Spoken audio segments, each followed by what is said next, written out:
Donc,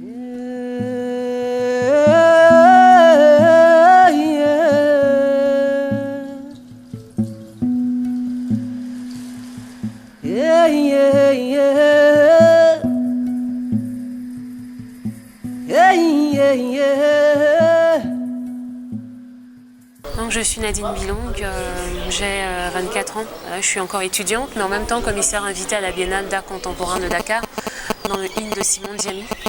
Donc, je suis venue ici avec un projet de performance artistique qui réunit 5 artistes, Barthélémy Togo, Myriam Mihindou, qui était assise ici, Jean-François Beauclé, qui a eu le talk avec Seloua, Fred Ebami et Marc-Alexandre qui n'ont pu être présents aujourd'hui. Mais globalement, c'est un projet donc sur la performance artistique ici à Dakar.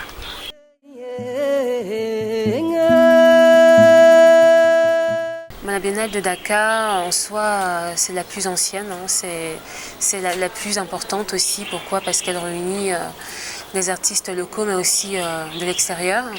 C'est aussi un moyen d'apporter un dynamisme dans ce qui se fait dans l'art contemporain en Afrique. Là, je dirais c'est une biennale aussi à conserver parce que on sait que celle de l'Afrique du Sud, ce jour n'existe plus. Et il y a celle de Kampala qui commence aussi à émerger. Mais il faut conserver celle de Dakar parce qu'elle rayonne internationalement et localement aussi, elle porte ses fruits.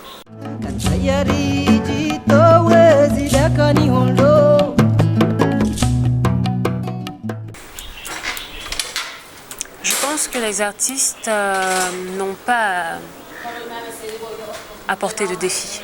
Voilà.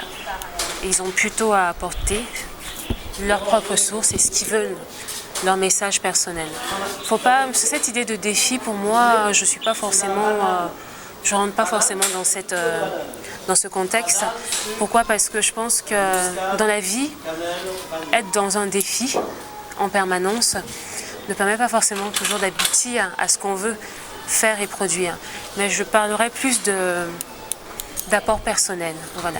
D'apport personnel et d'une cohésion et réunification de tout ce que ces artistes peuvent apporter, de tout ce que ces commissaires peuvent proposer et comment ils peuvent accompagner les personnes locales, les artistes, les projets pour émerger quelque chose de beau, pour émerger quelque chose d'utile aussi à notre société. Voilà, la connaissance, la culture, la découverte aussi de chaque personne.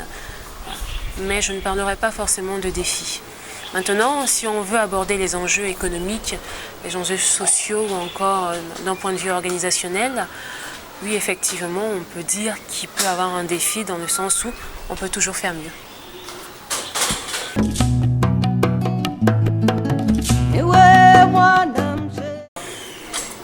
J'explique cela tout simplement par le fait qu'on ressent cela dans d'autres secteurs. Voilà. Il n'y a pas que dans l'art. Il y a des médecins qui n'arrivent pas à vivre de leur métier. Il y a des avocats qui sont diplômés, qui n'arrivent pas à vivre de leur profession. Ce n'est pas propre à l'art, cette situation. C'est propre à un contexte économique, c'est propre à un contexte mondial. Et à l'heure actuelle, effectivement, je suis d'accord que l'art, peut-être la culture, a ce problème, je dirais, plus profond par rapport à d'autres secteurs où il y a des débouchés. Et bien évidemment, ma réponse serait un apport des politiques, un apport aussi des acteurs privés pour créer des débouchés pour les artistes. Ça passe par exemple par les résidences, par le centre Raw Material ici, qui permet aux artistes aussi de se faire connaître leurs idées. Dans le cadre du talk par exemple de Seloua, ces différentes institutions privées ont une valeur ajoutée parce qu'ils permettent de faire rayonner l'artiste et de créer des interactions et des connectivités entre différentes personnes pour créer des opportunités, ce dont ont besoin les artistes.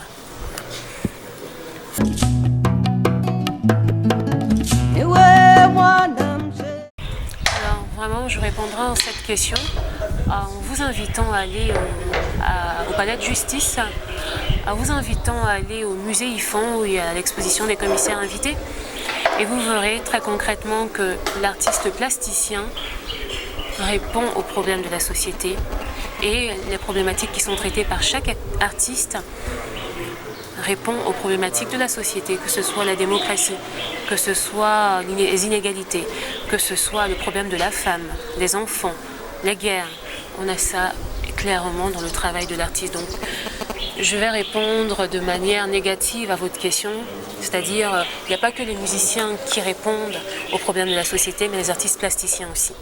Je vous invite à aller observer leur travail, à rentrer en profondeur, mais aussi à échanger avec eux comme vous le faites. C'est une très bonne démarche et je pense qu'ils vous diront clairement qu'ils répondent au sujet. Regardez par exemple tout à l'heure l'artiste Jean-François, il a parlé de quel problème? Indépendance, décolonisation, finalement qui rapproche de la démocratie.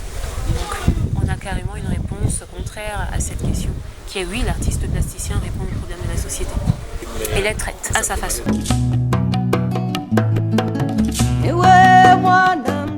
Je vais vous donner un autre exemple concret d'un artiste avec qui j'ai travaillé, Barthélemy Togo.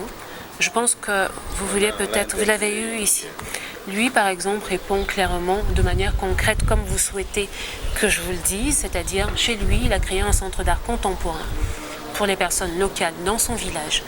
Il invite les enfants, les lycéens, les collégiens à venir s'imprégner de l'art contemporain. Et pour finir, au-delà de l'art, il a des champs d'agriculture biologique, qu'il a mis en place, qui permet de créer de l'emploi aux personnes locales et de manger des produits sains. Si ça, ce n'est pas s'impliquer dans sa société, il ne l'a pas fait en France, il l'a fait chez lui, dans son village. Ça paraît évident.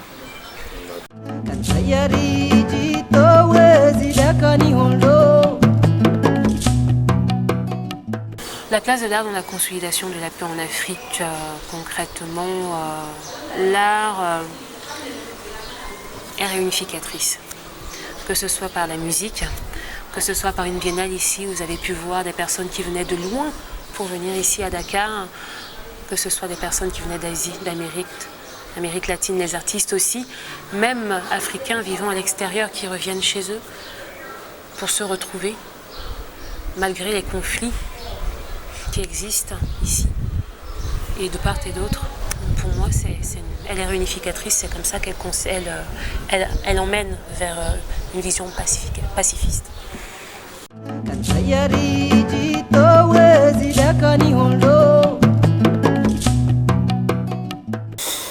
Je me questionne. Voilà. Et la réponse à cette question, elle est très large.